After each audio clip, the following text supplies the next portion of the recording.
Guess how many people are there? We were with my boy Igor before and he said 500. Probably about 500 just there. It's crazy the capacity, the amount of people that come here. Hey. Elevator tried to close on me. Assalamu alaikum Habibullahs. How are we staying productive in Mecca? Because I've got really big goals. Not just for the akhirah, but I want the millions in this life too. So how are we going to get there? Because if you're watching this video, you're probably the same. Now, since being here, it's a bit difficult. One sec, someone's coming in.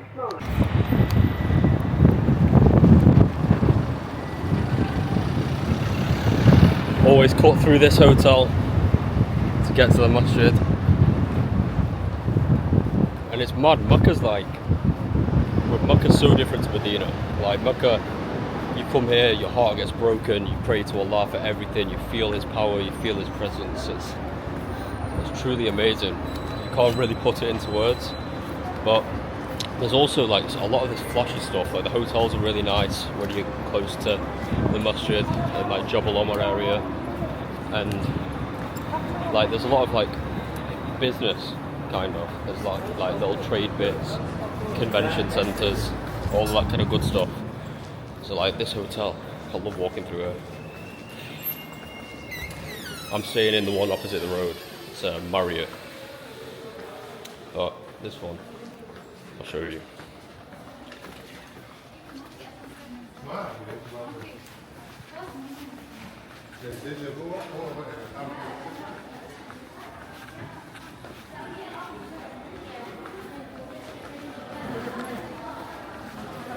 Power. I'm on the way to Maghrib now, so I didn't film this morning because I think when you come to Mecca truly, like I want to give as much as I can on this camera, let you guys know exactly what I'm doing. But if I'm just like doing a good deed, like doing tawaf or doing Umrah or just praying extra, I don't just always want to come on the camera and be like, oh guys, this is what I'm doing, because it takes away from that reward. Like the best deeds are the ones that are between you and Allah.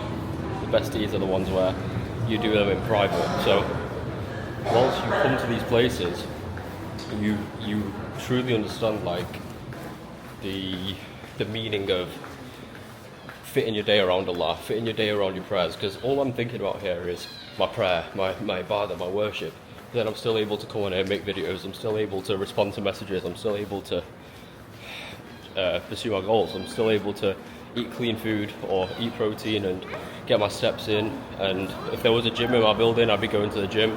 I did in Medina, but not here. I could still stay on course, but truly I'm fitting my day all around my prayers. So I'm going to show you as much of that as possible. But wow, look at this. Look at this.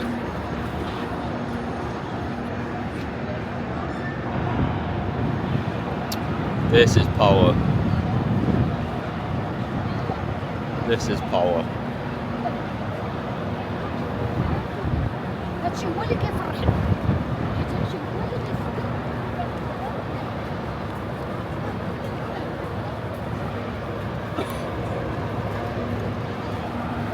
I absolutely love Mecca, bro. I love Mecca. And I want all of our Muslim nations to be like this, like first world. Look, there's so many people here. There's at least like 10 or 20,000 people just circling the Kaaba right now. Outside of that, there's tens of thousands of people here, all just to worship Allah.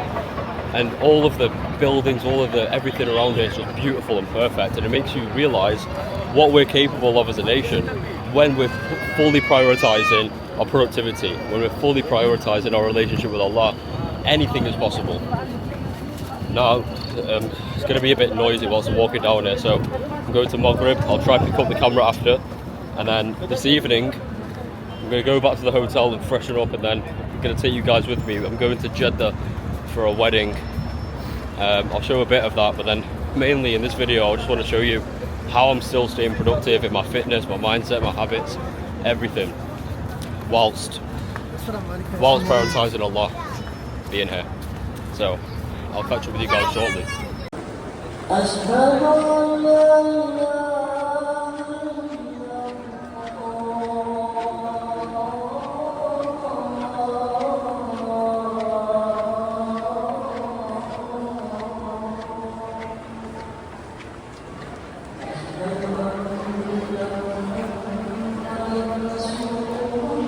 size of these doors.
I was meant to stay in the masjid till Isha, but change of plans.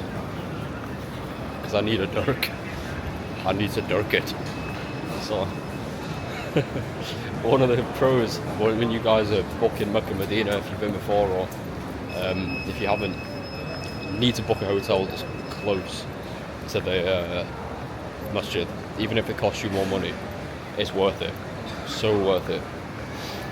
In Ramadan, we booked one that was like a 30-40 minute walk away, and sometimes I got locked out of the mosque. When you had to go to the toilets here are crazy, bro.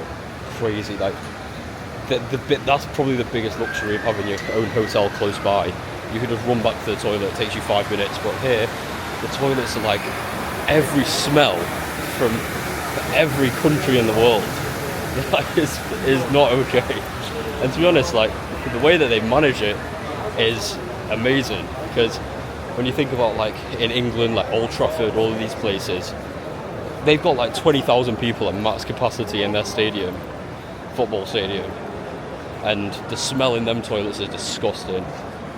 Here, there's like in Ramadan there was like 6 million people or something on one night, and yeah, it's bad, but it's much better than it would be back there. And we're doing wudu and everything, like it's crazy. But yeah, the comfortability of having your own place, your own toilet, everything close by, unmatched. But what I'm gonna do, so every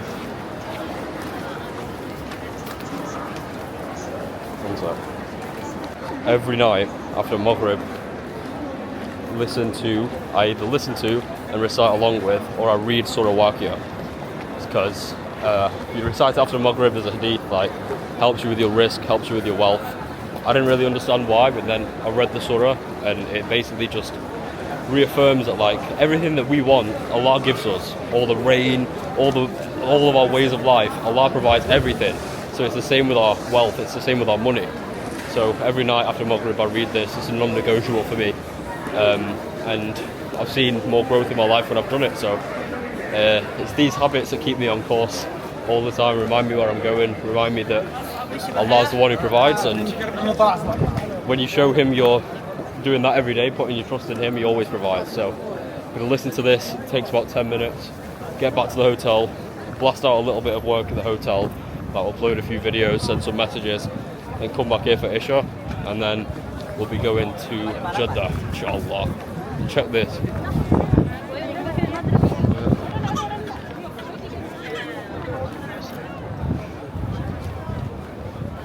So up there and that hotel is the highest prayer room in the world. So it's called the Address Hotel, and there's like a bridge that brings the two towers together. Highest prayer room in the world, and you can see the Kaaba from it as well. Insane. Oh, I want to stay there one time when I come here. It looks insane. Yeah, my hotel's there as well.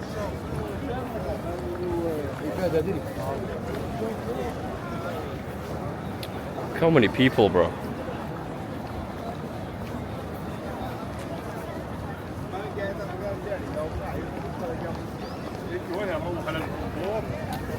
Yeah, they closed off some of the entrances and exits because it's too busy. It reminds me of Ramadan. I want all you guys to experience this. It's different, bro. So, Surah al-Waqi'ah, obviously every day after Maghrib, it increases your risk, increases your wealth. But the main point for me is showing Allah that the more Quran I read, the better I feel in my heart. The more I feel like I'm getting that wisdom, I'm getting that knowledge, I'm getting that empowerment, and the more I'm showing Allah that I'm trusting Him. So in turn, inshallah, He gives me those rewards back. It puts your heart at ease so much when you put the trust in the Creator rather than trying to do everything yourself. You realise how much more you're capable of. You're willing to take bigger bets on yourself. You're willing to take bigger risks. You're willing to invest time, money and effort into Allah. The returns you're going to get are different. The first time I came for Umrah, my life changed. My income quintupled. My business revived itself. The next time, everything comes to fruition. Everything that you ask for comes to fruition when you put your trust in Him, and I'll never have it any other way.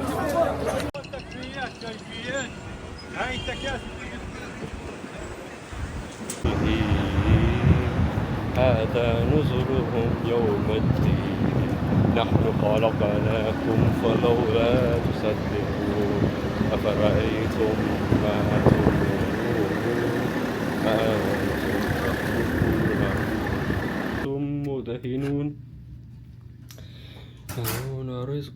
Guess how many people are there? We were with my boy Igor before and he said 500. Probably about 500 just there. It's crazy the capacity, the amount of people that come here. Absolutely nuts. I'd say like 10-20,000 minimum. I don't know, because when you're on the floor it doesn't seem like 10 or 20,000, but then if you actually look at it from here, just think about how many people that is. It's nuts. The max capacity on this mataf, I think, is 200,000 people. It's crazy to even think about, but look how many people are there. Like every dot is a person. Alhamdulillah, man. All from one guy in the desert, getting revelation from Allah, subhanallah.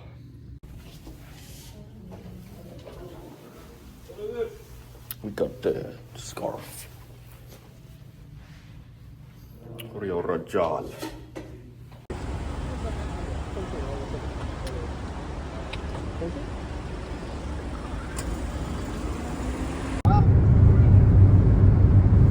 توقع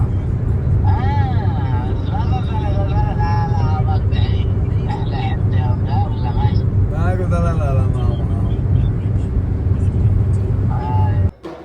We told the guy 2 hours early, so after we told the guy 2 hours, so after 2 hours we'll do it.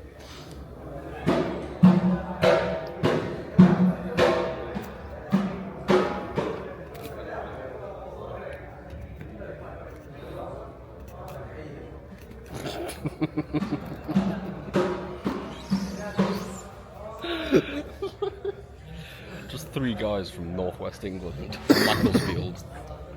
Macclesfield, before I got interrupted. We've ended up in the desert. SubhanAllah.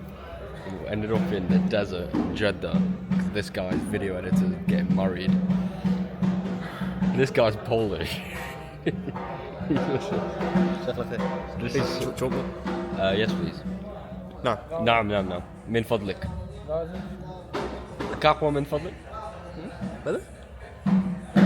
نعم قهوة من فضلك. جزاك الله خير.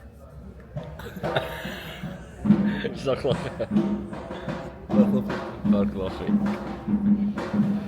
so mad. My Arabic skills are getting put to the test. But look, I'm normally asleep by this time. It's 10 p.m. and probably not going to sleep till Fajr. Coffee, dates. There's a Raising Cane's outside, so we might go there. It's not very nutritious, but good protein. Tastes good. This is mad. This is so mad. 2 years ago, I was in like Fallowfield, Manchester, thinking like I'd made it in life because I bought a Moncler coat and drove it, and then I bought my Audi A3, thinking I was the man. Now I'm in some random place in Saudi Arabia. We're just a blob on the map somewhere. In the driver. This is the kind of life I want to live, though. I don't want to be just trapped in the UK. And alhamdulillah.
We go on Thursday, isn't it? And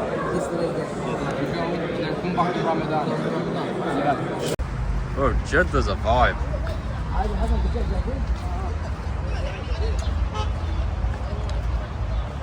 Sheikhun Kabirs. Oh yeah, I love the number plates in Saudi. Duncan? Yeah, very aesthetic. Have you seen the ones like on the like that? That is hard, bro. Well, with the tree in the middle. Yeah. And the swords, yeah. The swords. Dubai's got similar. Oi, oi, oi, oi, oi, oi, oi, oi, oi, oi, oi.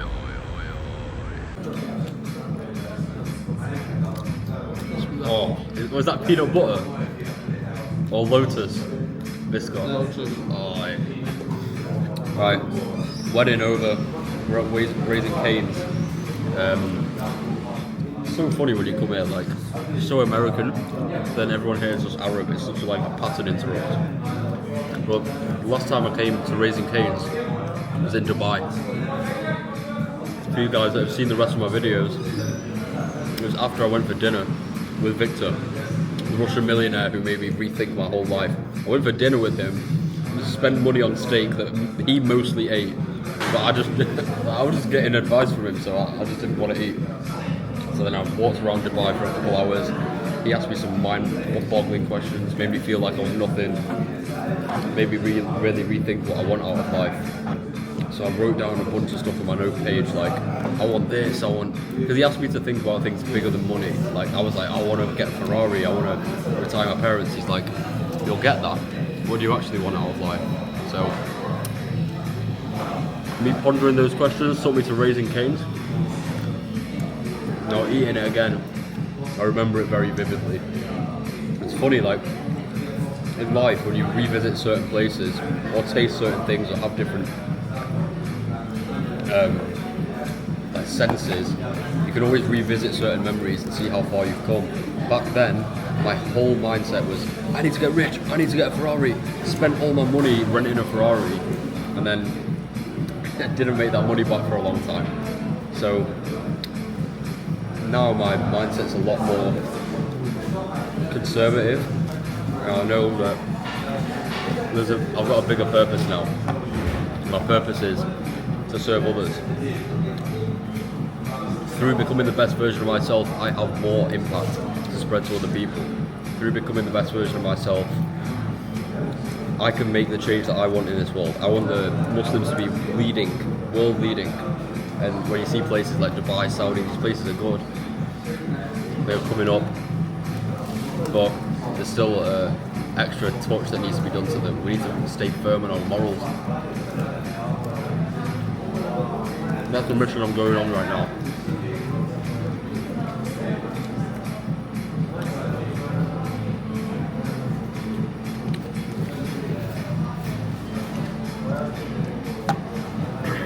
How's it going, mate?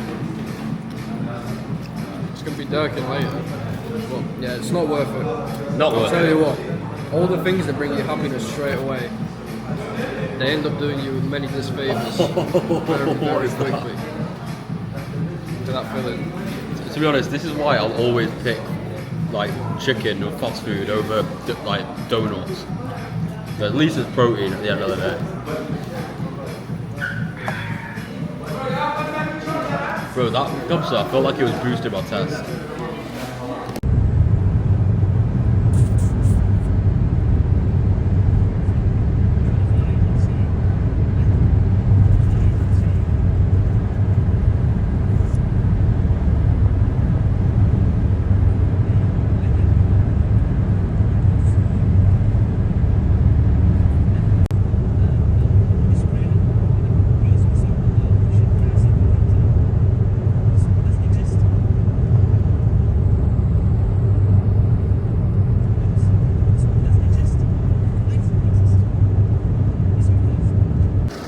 Last night led to a bit of a blunder. Got back to the hotel at like 2 AM. I stayed up for about an hour and slept at about 3. And I was supposed to get up for Fajr at like 4:20, pray Tahajjud, and go to the mosque for Fajr, or just pray Fajr at the hotel. Because the speakers, they play it here in Mecca, the exact recitation. But I ended up waking up at 9 AM, just confused, like, oh, we missed Fajr. And everyone else woke up, but this is the one thing that I do. If I don't sleep a decent amount before, or if I don't just stay up till Fajr, I end up missing it. And that's why I started waking up at 4 AM in the first place, because I kept missing it, and it was doing my absolute draining. It was really ruining my day every single time. So thing is, you're always going to have little moments where not everything goes 100% to plan, not everything you face failures and setbacks, but you can't let that ruin your whole day. Like, I woke up and I was really annoyed for like the first 10 minutes, and then I immediately just got up, made my wudu, prayed Fajr. And then normally my morning routine is wake up, drink my water, make my bed, do 50 push-ups, then make wudu and read Fajr. But I just went straight into prayer this morning. So when it came to doing my push-ups, I started thinking like, do I even need to do this? But then with each rep that I did, I kept reconfirming to myself that why I do this. Like, every single morning, I'm prioritizing as a pillar to myself that my discipline is one of the most important things to me. And my fitness is one of the most important things to me, and I wake up in the morning immediately physically exerting myself doing something I don't want to do. So that sets the tone for the rest of the day. That sets the tone for me to go and conquer. I'm already fighting weakness within 5 minutes of waking up. So the morning pillars that I've got are non-negotiable. So normally when I'm home, the showers here are really like warm, they don't go cold, but 50 push-ups, wake up, drink a litre of water, make my bed, 50 push-ups, post it on my story, have a cold shower, and then get into my prayer, get into reading Quran, and then go either do cardio in the gym or get straight into work. And that's the one thing that's always kept me going. So I've done it, I've maintained it as best as I can here. This is the first time I missed Fajr here, which astaghfirullah, I feel bad. And it's probably because of some sins that I've been doing consciously or unconsciously, whether it's like you've unconsciously been backbiting or judging people, or like I made a joke that my little sister, she's 10, yesterday I made a joke, I was like, oh, you missed Fajr, Allah's not happy with you. And then the next day, look what happened to me. So this is what happens. But the best thing about Islam is you've got that constant accountability there. It's that constant, just how good am I getting at everything? You paint out a goal that you want in your mind, whether you want a six-pack or you want more money or you want to start a business or you want a wife or you want good health, all these kind of things. You paint these goals out in your mind and you pray to Allah for them. So that's already one form of accountability, because you've had the courage to speak it to your Lord, that you want to make it a reality. But then all of the other things that you do every day, you've missed Fajr, right, what sins have I been doing? What do I need to improve in my character? It's that constant loop of how can I become better, not just for myself but for my Lord. That's the beauty of this religion, and that's what a lot of people don't hold themselves to every day. They say, oh, I can't wake up for Fajr because of my job, because of X, Y, Z. It's not because of that, because if you really wanted to, you'd fix your routine, you'd fix your schedule, you'd fit your schedule around prayer. It's because you're drowning in your sins, and I was the same way. I drown in my sins, I put the world first, and then therefore Allah would put me last. We can't expect these things to come to us in our lives when we're not even trying to be the best people we can be. We're not trying to show Allah that we love Him and we put Him first. Why would we expect all these blessings? Why? Like today was just a big reconfirmation. I very rarely miss Fajr, and it always hurts me when I do. But one thing that's like a consolation is when you sleep with the full intention to pray it and you miss it, I think you get less, like, I think you get reward for it, I don't know. But I know that it's better than if you just intentionally slept past it. But all it is just a means for me to take the lesson, not make the mistakes again, understand the importance and sweetness of that Fajr prayer, because sometimes you take it for granted and then boom, go and attack my day. So yeah, last night's wedding was hilarious as well. Maybe that was to do with it as well. I was just excessively laughing, like we were talking funny about the people that were dancing and stuff. Bro, it was so funny. I'll put the pictures on here, but like they were doing some weird dancing, all the guys. Like, I've never seen anything like it. It was something straight out of like a Bollywood film. It was for an Arab wedding, and they even had me dance with them.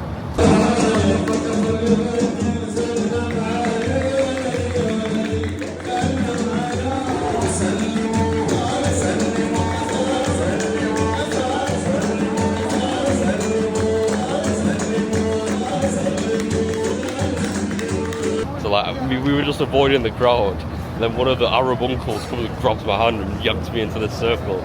So I had to show them how to shut the party down. Stuff for Allah, man. I don't even know if it was music. I think it was like drums and duff, which I think is allowed at weddings. But we had some good food, had some good wisdom with the Arab uncle, just telling us about Jeddah like how some of the Sahaba are buried there. I forgot. No, he said Eve. You know, Hawa, Eve, like the first woman. She's buried in Jeddah apparently. Crazy. But I'm gonna do a second Umrah today on behalf of like some of our family members. My granddad's not well, and want to make sure that the elders are getting all the blessings they can. Inshallah, I get some reward too. More du'as, more blessings. So I'm gonna go get some food now before Dhuhr. Go back, shower, get into Ihram. We can go to Masjid Aisha, which is like a 15-20 minute drive away, and get ready for another Umrah, inshallah. So today, I'm gonna do whatever work I can now. Whether it's probably just be content in the next hour or two before we get into Ihram, and then maybe after the Umrah I'll do a bit more, unless if I'm not just going straight to bed. But today is more of a Deen focused day. Well, like every day is, but when I'm doing my Umrah, I don't want to think about anything else, you know. So I'll catch you guys afterwards, inshallah.